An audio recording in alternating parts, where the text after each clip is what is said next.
Bonjour à toutes et à tous, c'est Tom le jardinier. On se retrouve aujourd'hui au potager pour parler un petit peu des soins que j'opère en cette période pour essayer de sauver quelques-uns de mes légumes de nombreuses attaques, autant bien des maladies que des ravageurs.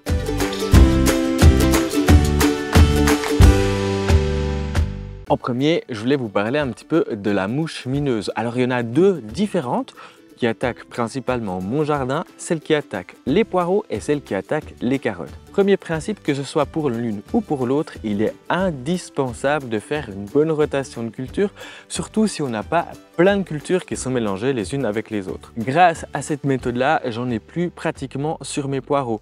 Il est malheureusement impossible de les traiter si elles attaquent mes feuillages de poireaux ou les carottes. C'est plutôt des choses qu'on va faire en prévention parce qu'une fois que le poireau il est attaqué, la larve est à l'intérieur et on arrive difficilement à récupérer cette attaque. Si vous voyez des attaques sur vos plantes, là il n'y a qu'une chose à faire, c'est soit les détruire, soit accepter le poireau comme il va être récolté. Chez les carottes c'est un petit peu différent, on va faire un semis un petit peu plus tardivement, on va éviter le mois de mai une fois que les vols de ces petites mouches soient passés. On va aussi éviter de faire un éclaircissage aussi en pleine période de vol et puis si possible, on va plutôt faire des semis assez aérés. Comme ça, il n'y a pas de raison qu'elles soient attirées par l'odeur lors de l'éclaircissage. Du côté du mildiou, il attaque vraiment beaucoup de légumes. On pense souvent aux tomates, aux aubergines et aux courgettes, mais les haricots sont aussi sensibles. Pour ce faire, là, moi j'ai deux techniques, soit le bicarbonate, soit le lait,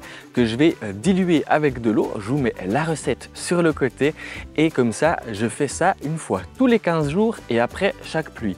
Alors vous allez me dire, ça demande beaucoup d'entretien, mais on évite comme ça pas mal de maladies. Faut dire que l'année passée, j'ai pratiquement eu pas de tomates à cause du mildiou lors de l'été passé. J'ai eu beau avoir fait quelques traitements, pas autant que j'en fais cette année, et tout était malade, tout était contaminé et j'ai pratiquement pas eu de récolte à l'extérieur. Et sous serre, j'ai eu beaucoup plus de récoltes parce que là, le feuillage est protégé de la pluie.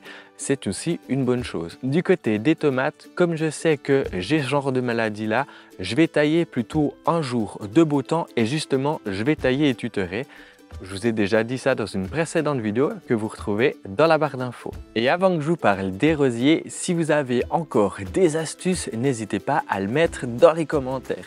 N'hésitez pas non plus à vous abonner à ma chaîne YouTube et activer la petite cloche pour être tenu informé de mes nouvelles vidéos.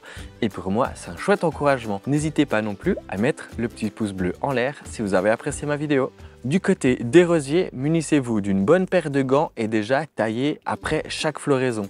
Ça va déjà garder plus de force pour le feuillage et pour avoir de nouvelles fleurs, surtout si c'est des remontants. D'autre part, moi, je traite régulièrement avant qu'ils soient malades avec soit une décoction de prêle, soit du bicarbonate de soude. J'ai trouvé que c'était très efficace. Sinon, quand l'attaque commence à être visible, les premiers symptômes, là, je vais utiliser de la bouillie bordelaise.